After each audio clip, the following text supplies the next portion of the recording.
Hello friends. आज ये हमारी एफिशिएंसी की क्लास थर्ड है। इससे पहले एफिशिएंसी की 2 क्लास कर चुके हैं। ये क्लासें राजस्थान हाई कोर्ट में जो अभी एग्जाम होने वाला है उससे संबंधित कराई जा रही है, जो पिछली बार के आधार पे हैं ये क्लासें कि किस प्रकार से लास्ट टाइम क्वेश्चंस आए थे एफिशिएंसी में। तो क्लास स्टार्ट करते हैं। तो पहला क्वेश्चन देख लेते हैं। पेज साइज स्टेटमेंट में सेट करें, यानी ये हमें पेज साइज सेट कराना चाहता है। तो लेआउट में जाएंगे, साइज में जाएंगे और स्टेटमेंट यहाँ से चूज कर लेंगे। अब इसमें कोई सी भी साइज कह सकता है, ये लेटर बोल सकता है, टैबलॉइड बोल सकता है, लीगल बोल सकता है, जैसे अभी इस क्वेश्चन में कहा गया है कि स्टेटमेंट करें, एग्जीक्यूटिव बोल सकता है या फिर A4 कह सकता है। ठीक है, तो इस तरह यहाँ से साइज में जा लेआउट में जाके साइज में से चेंज कर देंगे। ठीक है, नेक्स्ट क्वेश्चन है गटर मार्जिन टॉप में 1.25 सेट करें। ठीक है, वही लेआउट में आएंगे, मार्जिन में जाएंगे। ठीक है, अब गटर मार्जिन में ये कह रहा है टॉप में, टॉप सेलेक्ट कर लेंगे। ये दो ही कहेगा क्योंकि ये या तो टॉप में होता है या फिर लेफ्ट में होता है गटर मार्जिन। ठीक है, अब ये टॉप की कह रहा है, टॉप में कर लेंगे और यहाँ पे कितना मार्जिन बोल रहा है 1.25, ओके कर देंगे। बाकी कुछ नहीं छेड़ना।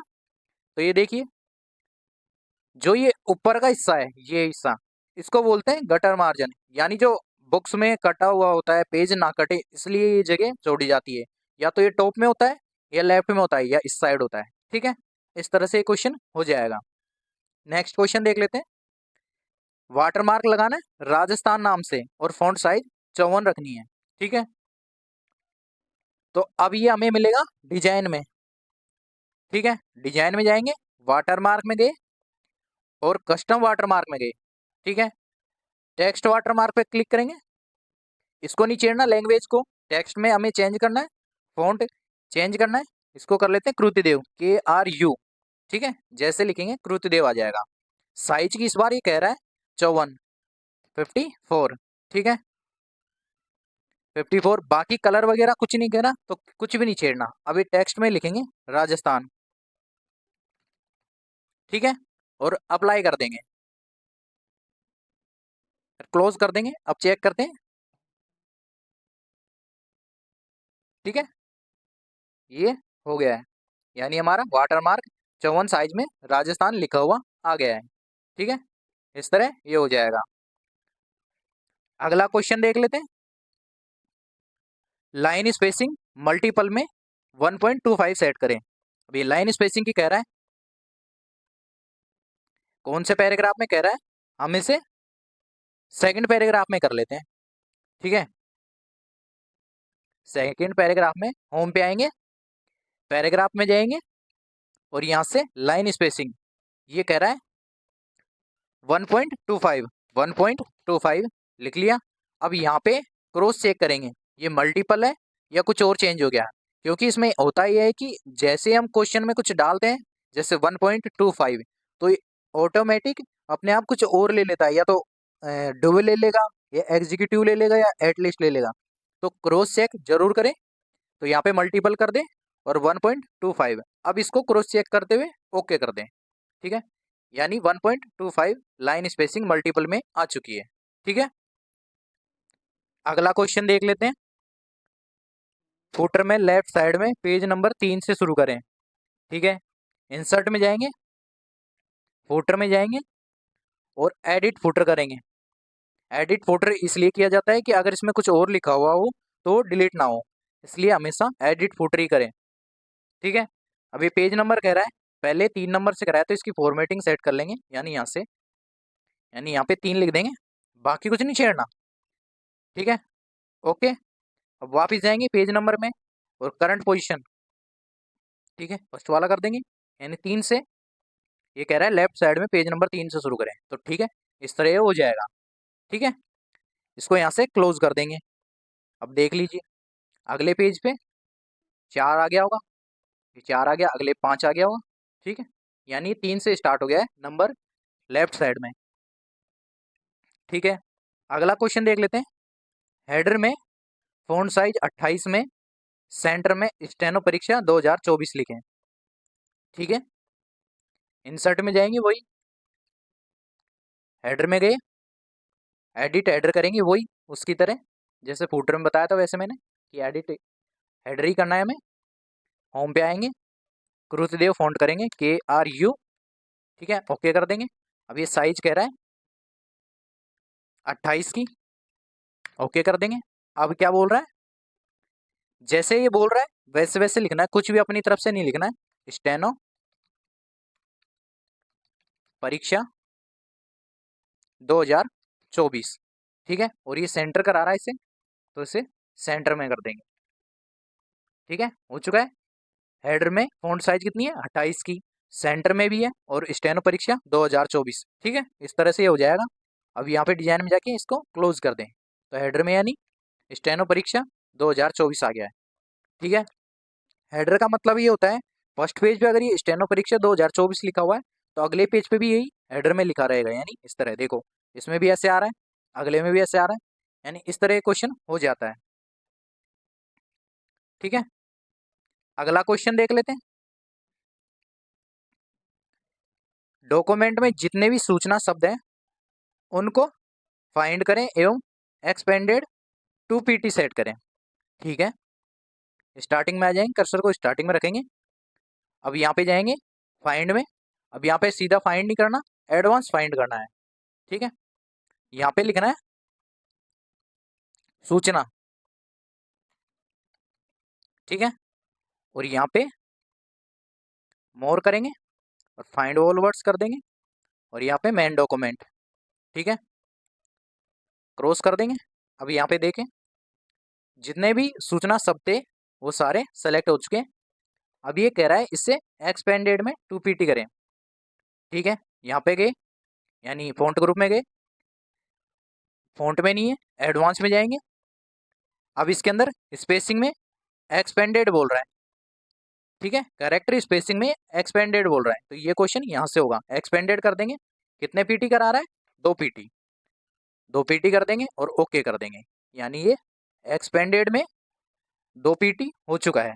ठीक है, नेक्स्ट क्वेश्चन देख लेते हैं। दूसरे पैराग्राफ को डबल स्ट्राइक थ्रू करें, सॉरी डबल अंडरलाइन करने की कह रहा है। दूसरे पैराग्राफ में जाएंगे, ये रहा हमारा दूसरा पैराग्राफ, इसे सेलेक्ट कर लेंगे ट्रिपल क्लिक के माध्यम से। ठीक है, अब ये डबल अंडरलाइन कह रहा है, तो देखिए इन सब अंडरलाइनों के अलग अलग नाम है, इसको बोलते हैं डबल अंडरलाइन, ठीक है, इसे बोलते हैं थिंक अंडरलाइन, वैसे ही इसको बोलते हैं वेव अंडरलाइन, ये हमने फर्स्ट क्लास में कराया था ये क्वेश्चन। ठीक है, तो इन सब लाइनों के नाम होते हैं अलग अलग, तो कोई सी भी करा सकता है, पिछली बार भी इस प्रकार का क्वेश्चन आया था।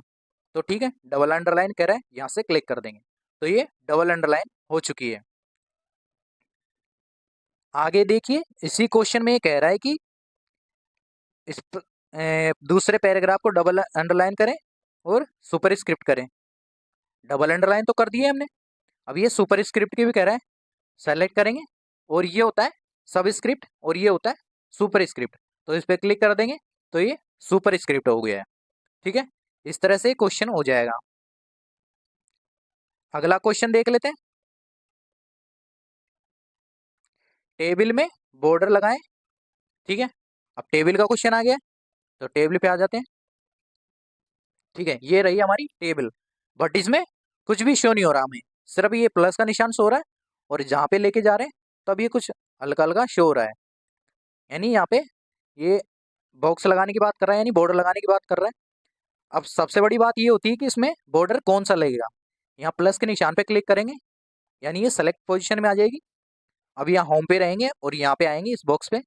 ठीक है, अब ये बॉर्डर बोल रहा है, तो देखिए ऑल बॉर्डर होता है सारणी के लिए, यानी टेबल के लिए, और आउटसाइड बॉर्डर होता है पैराग्राफ के लिए। मैंने यहाँ पे आपको ये बात पहले भी बताई थी, तो यहाँ पे आउटसाइड बॉर्डर ना करके ऑल बॉर्डर करना पड़ेगा, क्योंकि आउटसाइड बॉर्डर करते हैं तो देखिए चारों तरफ इसके बॉर्डर बन जाता है, लेकिन इनके कॉलम्स नहीं बनते हैं, ना रो बनती है, इसलिए ऑल बॉर्डर करेंगे तो इसके रो भी बन जाएंगे और कॉलम भी बन जाएंगे।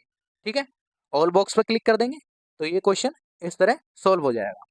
ठीक है, अगला क्वेश्चन देख लेते हैं। टेबल की प्रथम रो को बैकग्राउंड कलर डार्क ब्लू करें। प्रथम रो को कह रहा है, हमारी प्रथम रो ये रही। ठीक है, इसको सेलेक्ट कर लिया, यानी इसे सेलेक्ट कर लेंगे। अब ये कह रहा है बैकग्राउंड कलर डार्क ब्लू करें, तो ये जो बाल्टी का निशान है इसको ही बोलते हैं बैकग्राउंड कलर या शेडिंग। ठीक है, डार्क ब्लू ये रहा। सभी कलर्स के अलग अलग नाम है। अब इसे जैसे डार्क ब्लू कहते हैं, ठीक है, इससे डार्क ग्रीन कहते हैं, इससे लाइट ग्रीन कहते हैं। इस तरह इन सबके नाम है, और ये स्टैंडर्ड कलर होते हैं और ये थीम कलर होते हैं। तो इस क्वेश्चन में कह रहा है कि डार्क ब्लू करें, तो ठीक है, यहाँ से ओके कर दिया हमने। तो यानी फर्स्ट रो हमारी डार्क ब्लू हो चुकी है। ठीक है, अगला क्वेश्चन देख लेते हैं। दूसरे व चौथे पैराग्राफ में बुलेट्स लगाएं। तो फर्स्ट ये रहा, सेकंड ये रहा, थर्ड ये रहा और फोर्थ ये रहा। ठीक है, तो सेकंड से सेलेक्ट करना स्टार्ट करेंगे। ठीक है, इसको सेलेक्ट कर लिया और बुलेट्स लगा दिए। ठीक है, और जिसमें आवश्यकता नहीं है उसमें से बुलेट्स हटा देंगे, यानी इसमें से बुलेट्स हटा देंगे। यानी अब हो चुका है दूसरा और चौथा पैराग्राफ में बुलेट्स लग चुकी हैं। एक तरीका तो ये है, और दूसरा तरीका है कि आप इसे 1 बाई 1 लगा लें। पहले फर्स्ट वाले में लगा लें और फिर फोर्थ वाले में लगा लें। तो इसमें ज़्यादा टाइम टेकिंग होता है, इससे बेस्ट है कि आप इसे ऐसे ना करके पैराग्राफ को पूरे को सेलेक्ट कर लें, सेकंड से लेके फोर्थ तक, और इसे बुलेट्स लगा दें। अब जिसमें आवश्यकता नहीं है उसमें से बुलेट्स हटा दें। ठीक है, इस प्रकार से क्वेश्चन हो जाएगा। अगला क्वेश्चन देख लेते हैं। दूसरे पैराग्राफ को बोल्ड करें, इटैलिक करें, स्ट्राइक थ्रू करें। अब एक ही पैराग्राफ में कई चीजें करा रहा है, यानी तीनों चीजें करा रहा है। पहले करा रहा है बोल्ड, इटैलिक और स्ट्राइक थ्रू। ये हमारा दूसरा पैराग्राफ सेलेक्ट कर लिया। अब ये कह रहा है पहले तो इसे बोल्ड कर ले, फिर इटैलिक कर ले, और इसे डबल स्ट्राइक थ्रू करने के लिए स्ट्राइक थ्रू ही कह रहा है, तो इसे बाहर से ही स्ट्राइक थ्रू कर ले। अगर डबल स्ट्राइक थ्रू कहता तो अंदर जाते। ठीक है, इस तरह से क्वेश्चन हो जाएगा। ठीक है, ये क्वेश्चन हो गया। अगला क्वेश्चन देख लेते हैं। तीसरे पैराग्राफ को हाईलाइट में येलो करना है, फ़ॉन्ट कलर डार्क ब्लू करना है, वह बैकग्राउंड रेड करना है। ठीक है, तीसरे पैराग्राफ पे आते हैं।